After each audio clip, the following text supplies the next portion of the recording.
نحمده ونصلي ونسلم على رسوله الكريم. سبحان اللہ. أما بعد فأعوذ بالله من الشيطان الرجيم.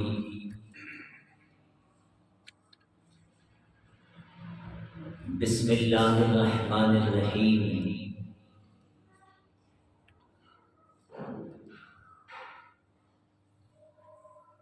وَإِذَا قِيلَ لَهُمْ آمِنُوا كَمَا آمَنَ النَّاسُ. سبحان اللہ.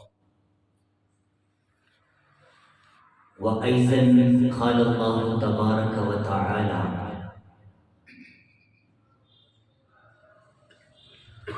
النبي أولى بالمؤمنين من أنفسهم. صدق الله العظيم. کی محمد سے وفا تو نے تو ہم تیرے تھے. سبحان اللہ. کیا بات. یہ جہاں چیز ہے کیا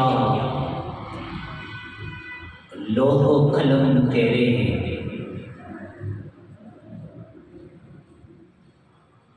مغز قرآن روح ایمان جان دین. مغز قرآن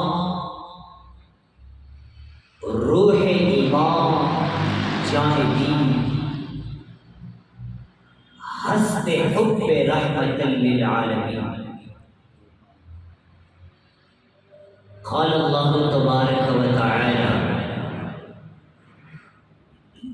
فی عظمت شان حبیبہ مخبرا و آمرا ان اللہ و ملائکتہ یصلون علی النبی یا نبی. یا ایھا الذین آمنوا صلوا علیہ وسلموا تسلیما. اللهم صل على محمد وآله وعترته بعدد كل معلوم لك صلاة وسلاما عليك يا سيدي يا رسول الله وعلى آلك وأصحابك يا سيدي يا حبيب الله. محترم المقام علماء کرام،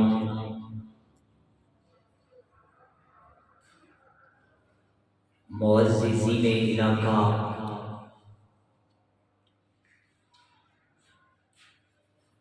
آج 4 ربیع الثانی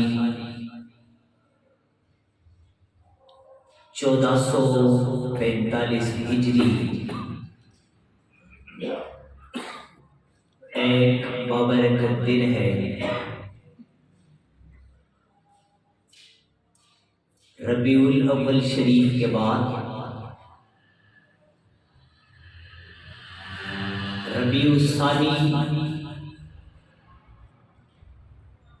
جو کہ عوام اصطلاح میں ربیع الغوث کے نام سے بھی جانا جاتا ہے.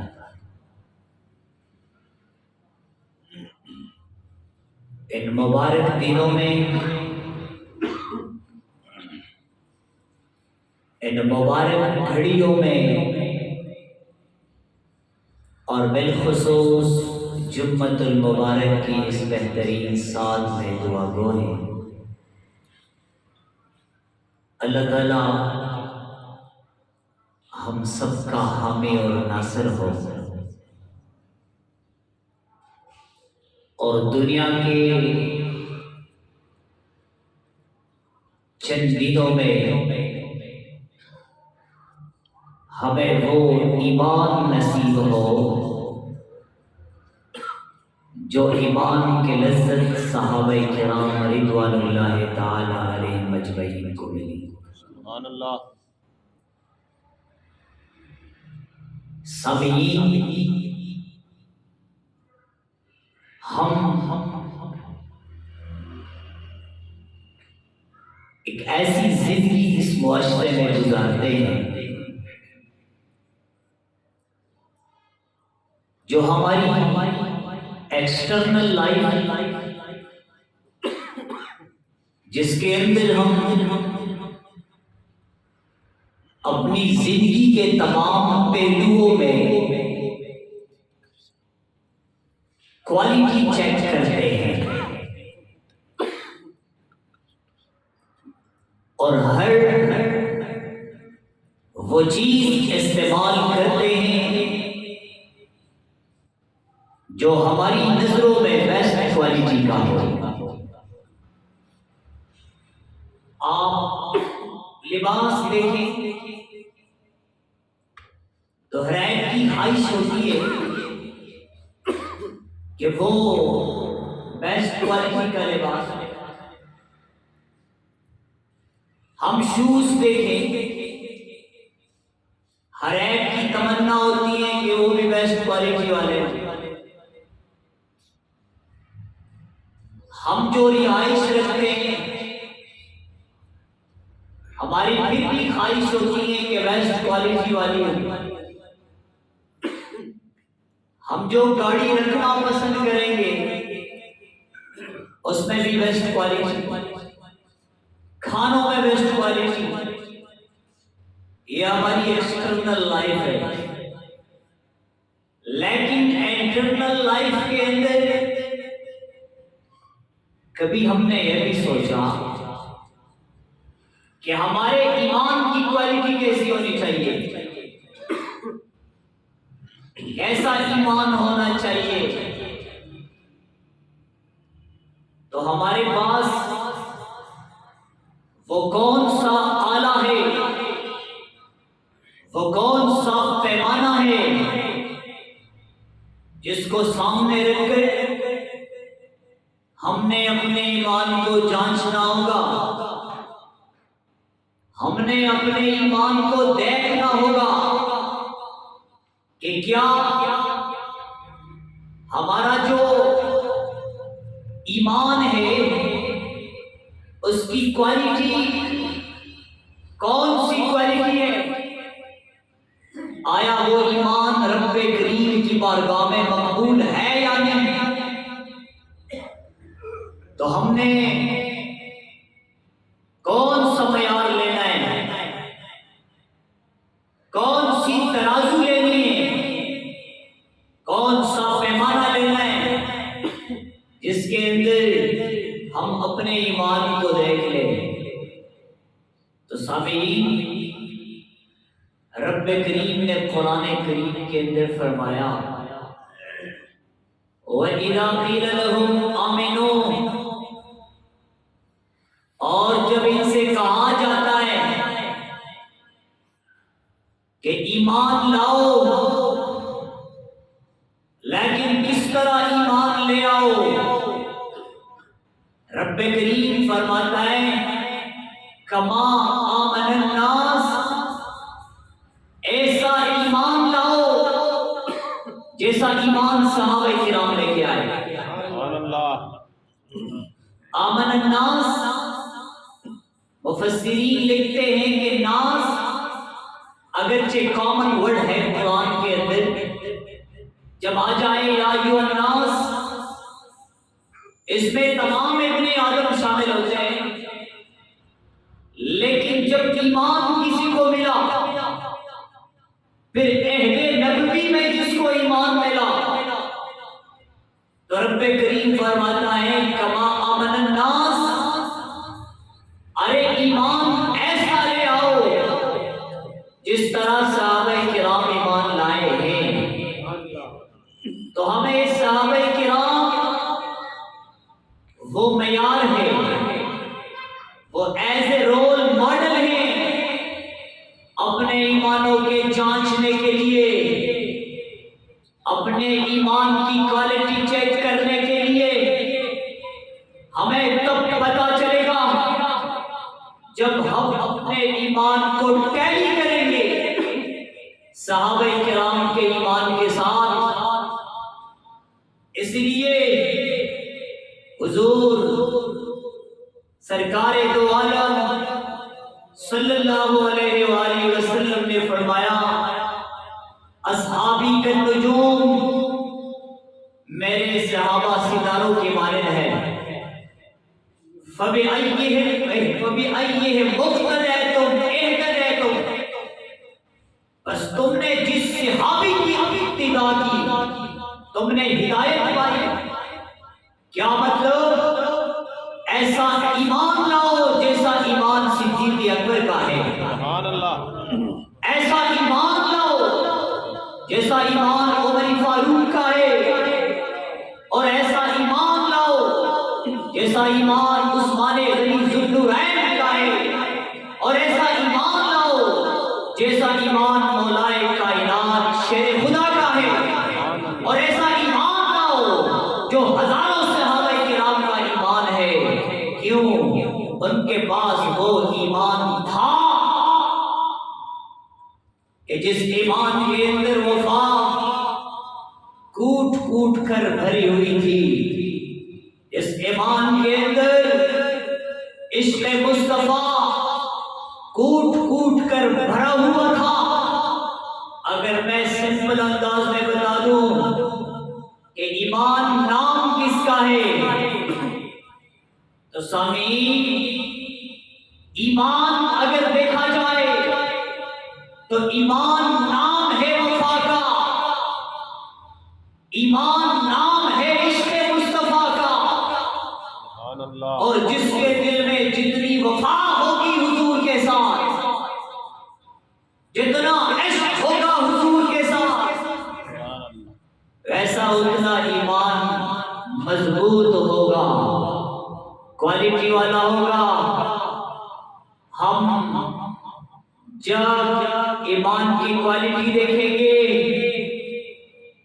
تو پھر ہم صحابہ کو دیکھتے ہیں کہ ان کا ایمان کیسا تھا، ان کا ایمان ایسا تھا کہ انہوں نے مصطفیٰ کے ساتھ جب وفا کی تو ان کو اپنا من بھی نظر نہیں آیا، اپنا تن بھی نظر نہیں آیا، وہ جہاں دیکھتے تھے ان کو حضور نظر آتے تھے۔ سبحان اللہ، نعرہ تکبیر، نعرہ رسالت، نعرہ تحقیق، نعرہ حیدری، تاجدار ختم نبوت۔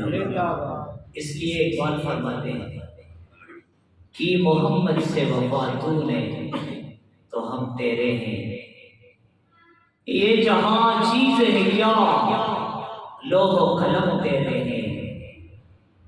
تاریخ گواہ ہے کہ جس نے بھی حضور سے وفا کی ہے وہ گھومتے فرش پہ ہیں لیکن تذکرے عرش پہ ہوتے ہیں۔ سبحان اللہ، کیا بات ہے، کیا بات ہے۔ وہ گھومتے مکان میں ہیں لیکن تذکرے لا مکان میں ہوتے ہیں۔ وہ گھومتے زمینوں میں ہیں لیکن ان کے قدموں کی آوازیں جنتوں میں سنائی دیتی ہیں۔ پھر وفا کے لیے کوئی رنگ لازم نہیں ہے، وفا کے لیے کوئی نسب لازم نہیں ہے، وفا کے لیے کوئی حسب لازم نہیں ہے۔ کبھی کبھی ایسا بھی ہوا کہ حبش سے آنے والے غلامی کی زندگی بسر کرنے والے کالے رنگ کا بلال جب حضور سے وفا کرنے لگے، شب معراج مصطفیٰ جنتوں میں گھومے، واپس آئے، بلال تو مدینے میں گھومتا ہے اور میں نے تیرے قدموں کی آواز جنتوں میں سنی۔ یہ کون تھے؟ اور وہ بلال تھے جن کا رنگ سفید نہیں تھا، جو مکے والا نہیں تھا، جو مدینے والا نہیں تھا، لیکن جب حضور سے وفا آئی، خلاق دو عالم، خلاق عالم رب کائنات نے مقام اتنا دیا کہ بلال